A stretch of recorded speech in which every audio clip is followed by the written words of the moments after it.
with perfection that you will not have time to focus on your mistakes. That's right. Amen. And that's the beauty.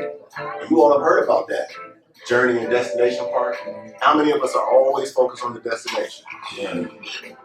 We forget the blessings of the journey. Come on. We miss the opportunities to grow because we're so busy looking at what we think we can attain. And the last thing I'll say is this. When we are trying to really change our lives and change who we are, one of the biggest challenges that people come up against is sometimes the forgiveness that they don't give themselves. They're not able to give others as well. And that is because we're sometimes so focused on our mistakes, bad decisions. And we sometimes hold ourselves to a level that we don't hold others. We have more grace and mercy to others than we give ourselves. Wow. And so my challenge for you today is give yourself the roses. Give yourself the flowers.